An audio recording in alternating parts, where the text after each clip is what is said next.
everybody, and welcome back to another Mediocre Monday. I am your host, MrBevers. That's right, we're back again with one of each of the sets that were basically touted as some of the worst sets ever printed in Magic the Gathering history.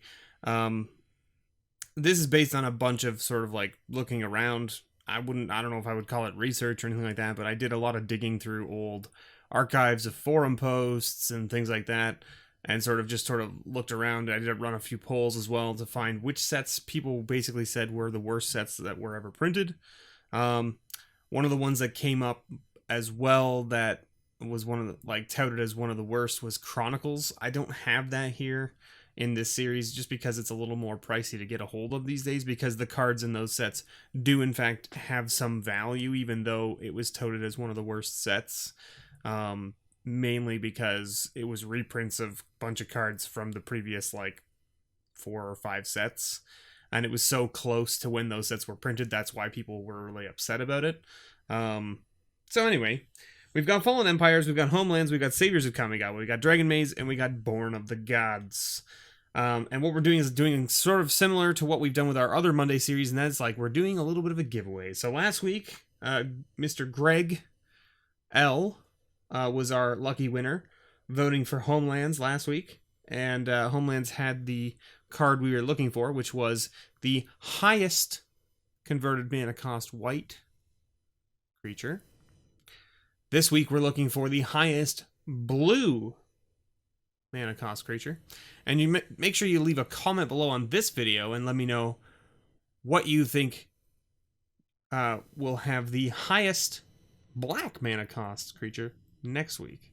That's right, you heard me.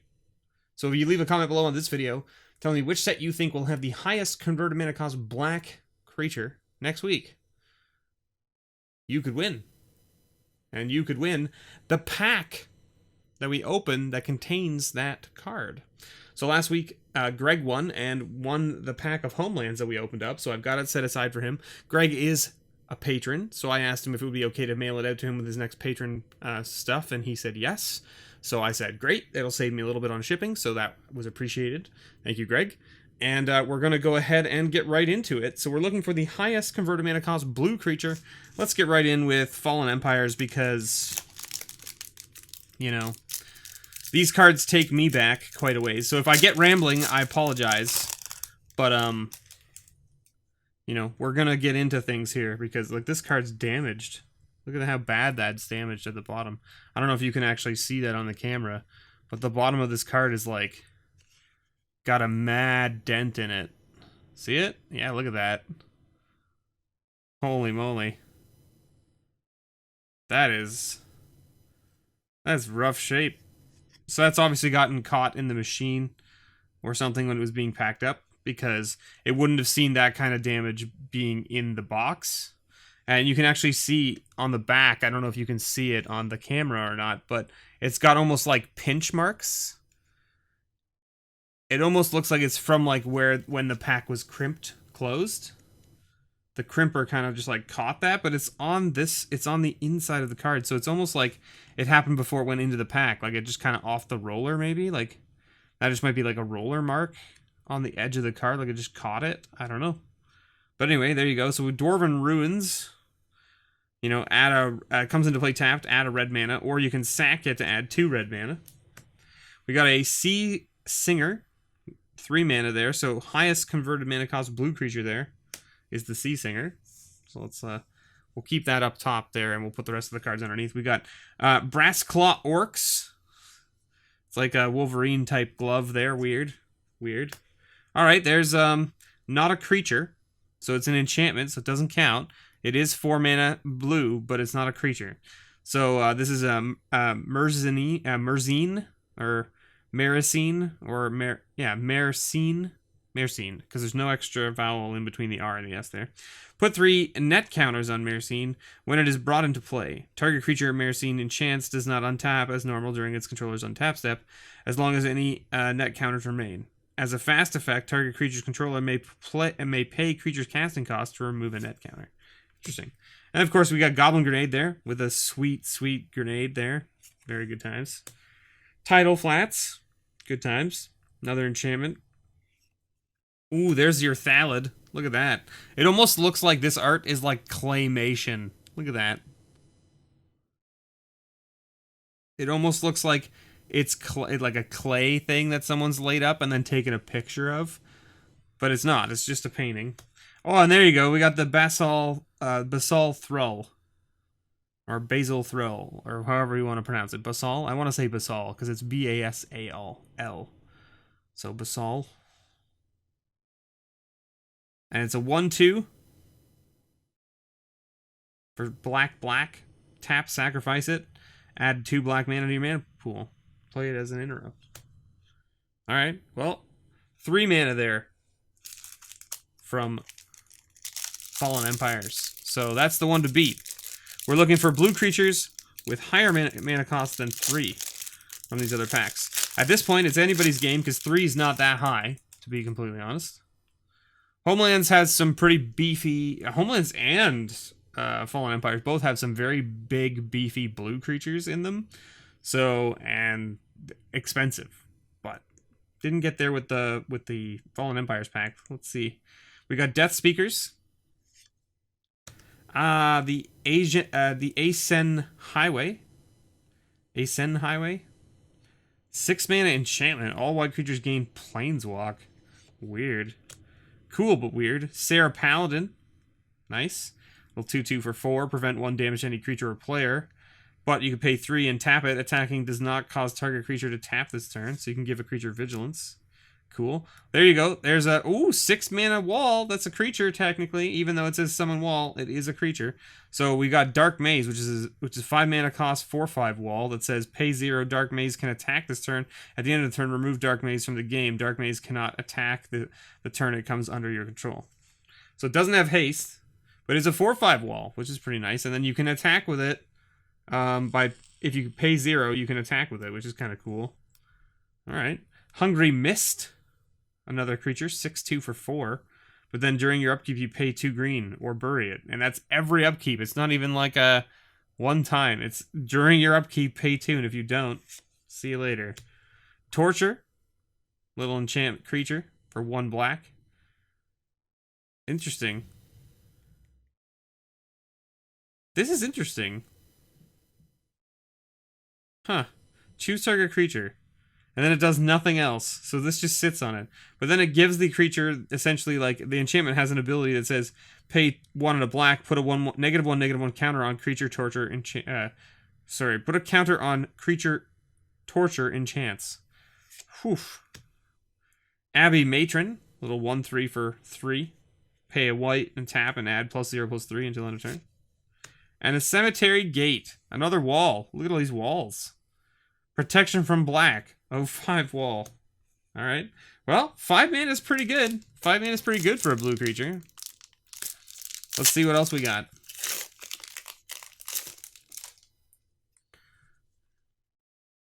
Shinin of Life's Roar. Kajmaro's Clutch. Or Kajmaro's Clutch. Shinin of Star's Light. Spiraling Embers. There's our first blue creature, 2 mana. Not really gonna count it. We're gonna count it, but it's not gonna get there. It's not gonna beat 5, that's for sure. It doesn't even beat the 3.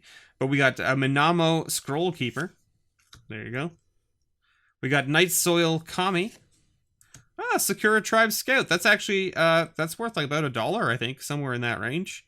Not a bad little common from Saviors of Kamigawa, so that's kind of cool. Kuro's Taken.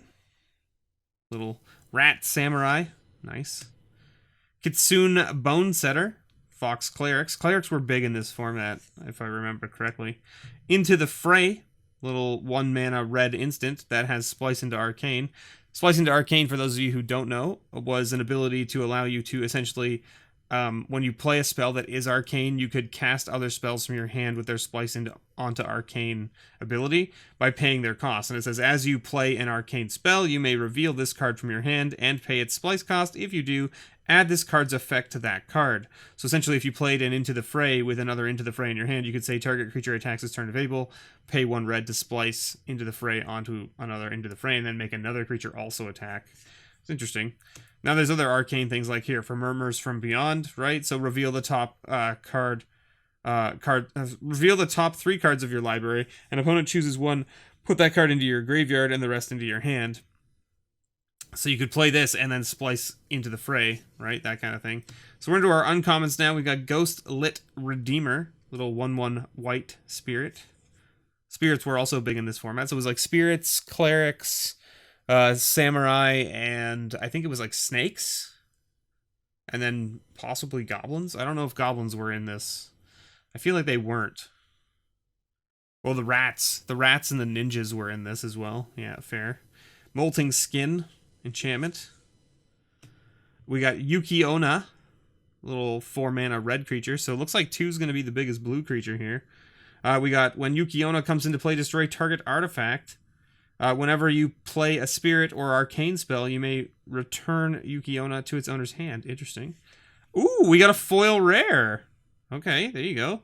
Foil Thoughts of Ruin. I don't know if you can really tell the foil on this. It's actually not that apparent in person either.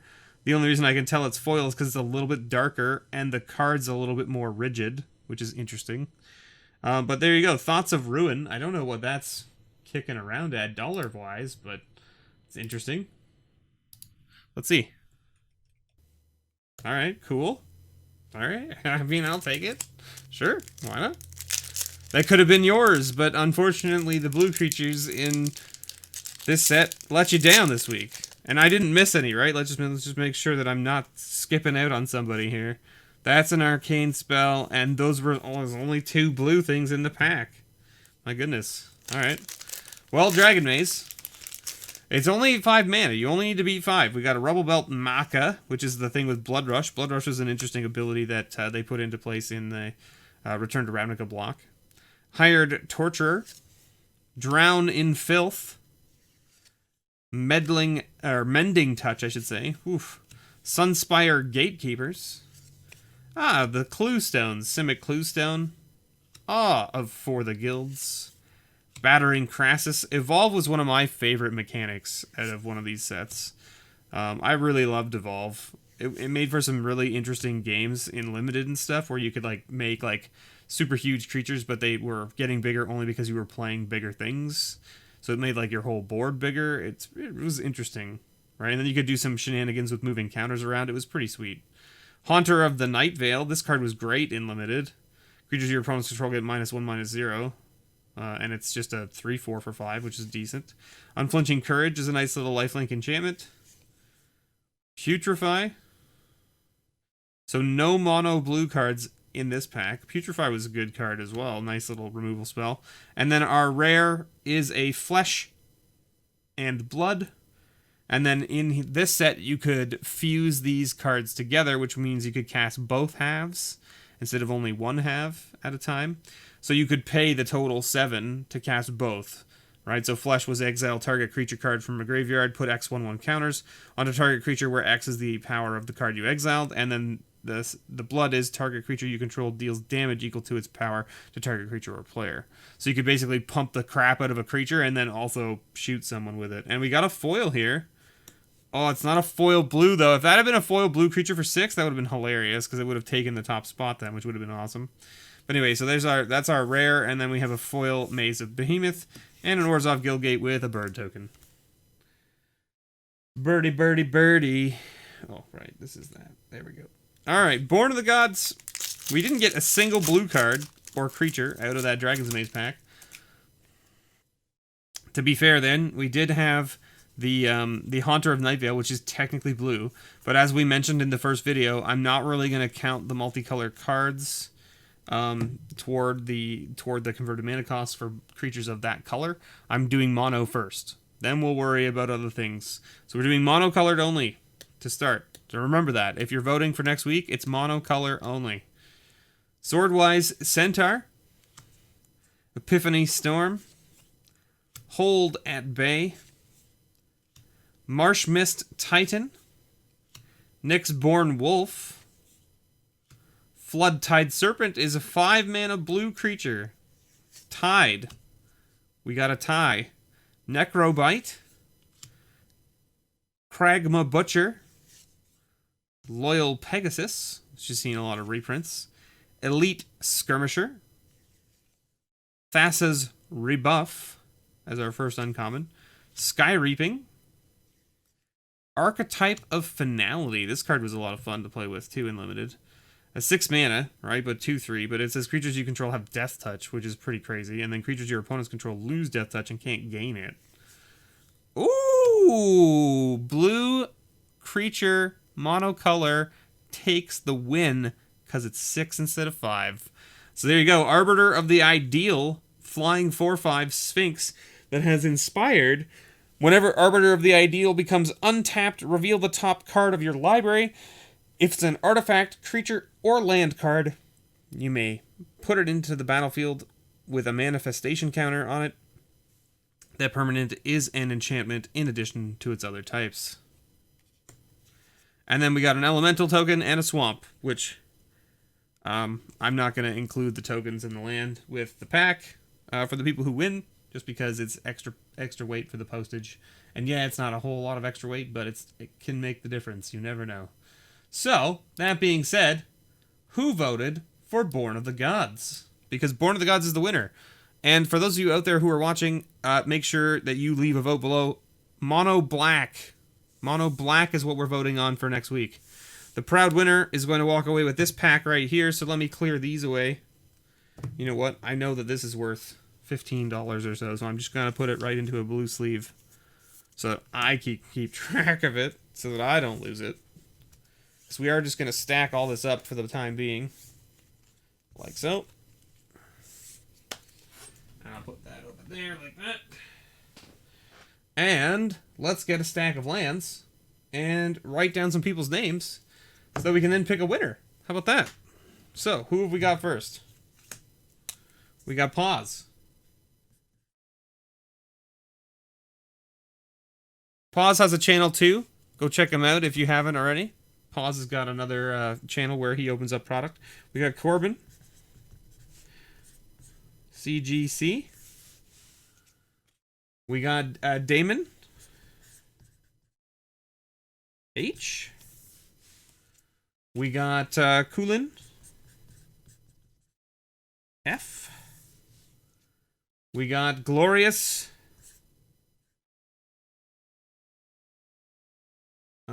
Glorious. Ur. We got Kairu.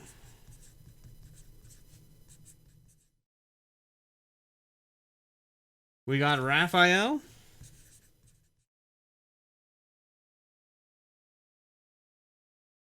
M. And we have the Styrian Oak.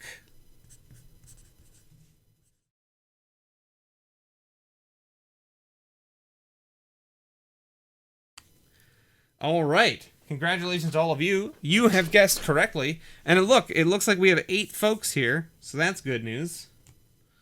Let's shuffle you guys all up here, like so.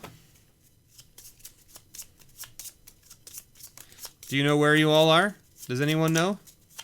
Anyone have any idea where they're at? Oh, almost lost it there. Did you see it? All right.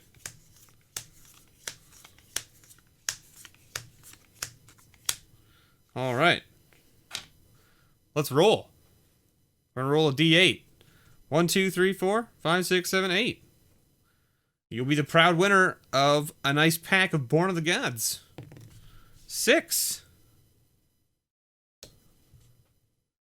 Congratulations. So it wasn't Damon. It wasn't Pause. It wasn't the Styrian Oak. It was not Kulin F. It was not Glorious Ur. It was not Raphael. There's only 2 folks left. Who could it be? There's only 2 people left. It wasn't Corbin. It was, in fact, Kairu. Congratulations. You are the proud owner of this shiny pack of Born of the Gods that has some sweet little cards in there for you.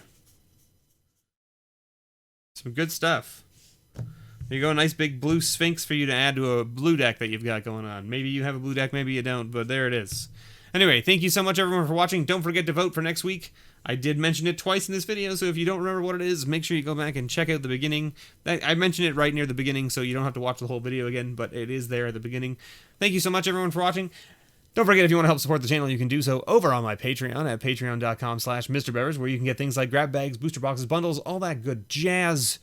And if you are a patron for more than 1 month, every month after your first, you will also get an additional pull from the Patron Pile. The Patron Pile is a pile of cards that I put together from my One of Everything series, where I go around to all the local LGSs in and around the area, and I buy one of every pack they have available, and I open them up.